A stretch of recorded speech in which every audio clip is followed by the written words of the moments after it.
Today I'm going to tell you how Oklahoma should attack Texas's offense with its three-man front, and all that's coming up after the bumper. What do you mean you don't subscribe to my son's YouTube channel? Mama, no! Just snap the damn ball, RJ. What's up, kid folk? It's RJ Young. I am not on a step mill. Consider hitting the like and subscribe button because I upload a video every single day. So it's OU related, college football related, sports related. We have a good time. And today I'm going to tell you how Oklahoma's defense should attack Texas's offense using the kind of alignment they want to do, which is that three-man front. I like a four-man front. We'll get into that. But first, I want to tell you about this t-shirt I got. With the horns down controversy in full swing, I thought, yes, this needs a t-shirt because anybody who wants to say, yo, forget your horns up, we got our horns down, dude, and flag me for it, there's a t-shirt for that. So I want to talk about how to attack Texas's offense. And first, I need to say that if you watch the Kansas game, you can continue to see that Kansas defense is much better than a lot of folks gave it credit for. Clint Bowen did a very good job. And they run a similar scheme to what Texas does on defense too, which I think is the next step in combating spread offenses like the one that Oklahoma has, like the one that Texas wants to run, like the one that West Virginia has. And they have committed to a 3-3-5 look. They've committed to 3 down linemen, 3 linebackers, and 5 defensive backs who can absolutely ball. And they sometimes switch out that third linebacker for a safety depending on down and distance. And what they did against Texas was particularly intriguing to me because, excuse me, I just burped. That was nasty. Ugh. Lay off the mustard, RJ. They baited Sam Ehlinger into what I call chump plays because only a chump would make that throw. Not saying that Sam Ehlinger is a chump. I'm just saying it's a chump play. And you'll see what I am talking about. But it begins and ends with trusting your defensive backs and trusting your linebackers to make plays in space. And I know how we feel about that at Oklahoma and the whole tweener thing that Mike Stoops recruited to, which we hate. At Kansas, again, the guys that play linebacker played linebacker. That's the reason why Joe Dineen was all Big 12 at linebacker and makes a lot of tackles. The defensive linemen play defensive line. The safeties and corners play safety and corner. They don't ask guys to stand up or put their hands on the ground like you do a Ronnie Perkins or a Mark Jackson, that jack linebacker spot that Mike Stoops built into the scheme and that Ruffin McNeil still likes to run for whatever reason.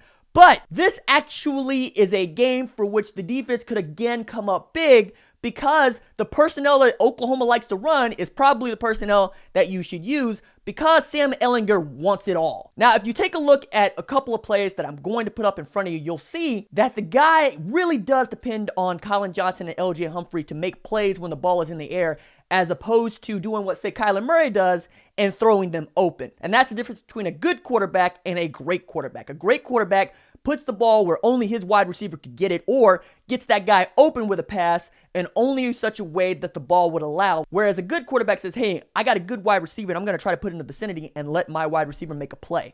And with Collin Johnson and LJ Humphrey, you can do that and it works from time to time. But when it doesn't work, he's susceptible. So this first play that I want to show you has 4 wide from Texas, single back in the backfield next to Sam Ehlinger, 3 down defensive linemen for Kansas, and a linebacker crucially showing blitz, while you have 2 linebackers who are about 3 to 5 yards deep, and then they're playing 7 yards off at corner, and they got deep safety, and they're lined up over number 2 in the slot, which is Andrew Beck, which you're using a safety or a linebacker, depending on what you want to do there. But what you see here is at the snap, the safeties back off into what looks like a 2-deep look with the linebacker playing zone in the middle of the field. So you're trying to take away any deep routes to the end zone. But because this play has both of the number 2 receivers doing square ends, you can see that the linebacker who was showing blitz pulled out at the last second, dropped back under coverage, and then Sam Ehlinger, who thought he had LJ Humphrey open on the square end, just doesn't see that linebacker dropping back into coverage, and he comes up with a nice pick there. So that's one play where Sam Ehlinger should have dumped it off to this running back who had green grass for days, probably could have picked up this first down on 3rd and long and tried to get it all and got baited into a chump play where the linebacker makes a good pick. So you can see in this diagram right here how this all ended up with number 2 representing LJ Humphrey, and that linebacker who was showing blitz was the robber and robbed Sam Ehlinger, and Texas when again he should have just taken the dump off. So that's one play in which Sam Ehlinger again wanted it all, and you can bait him into trying to make those kind of throws and try to make him into king checkdown, which is not something that he wants to do, and it's something he should probably get used to doing because they can nickel and dime defenses all the way down the field. But again, this guy thinks the world of himself, and he thinks the world of his arm strength, and he thinks he can fit it in there, or just doesn't see him. And now I want to show you how the front seven could actually make a dent and get to Sam Ehlinger by being creative and deceptive in their blitzes. So here again, you can see 3 down defensive linemen for Kansas with 1 linebacker showing blitz in the middle of the offensive line, and you see an outside linebacker standing on top of the down and distance. And that guy is crucial here because at the snap, the linebacker in the middle of the offensive line, he blitzes, and the linemen run a stunt. Now this stunt does just enough to cross up the offensive line's blocking scheme, while this Sam linebacker, number 58,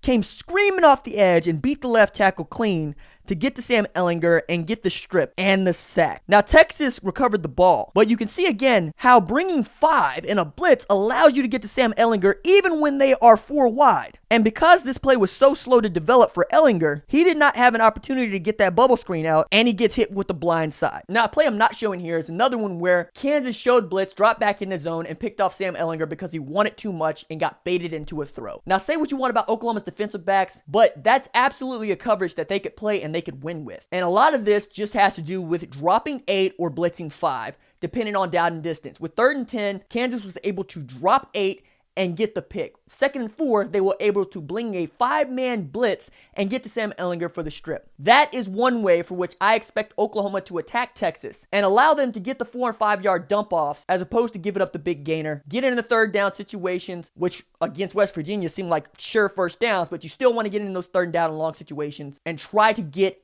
off the field. Oklahoma can say something that everybody else can't say, which is, we have Kyler Murray and you don't. All right, that's it for me. Deuces.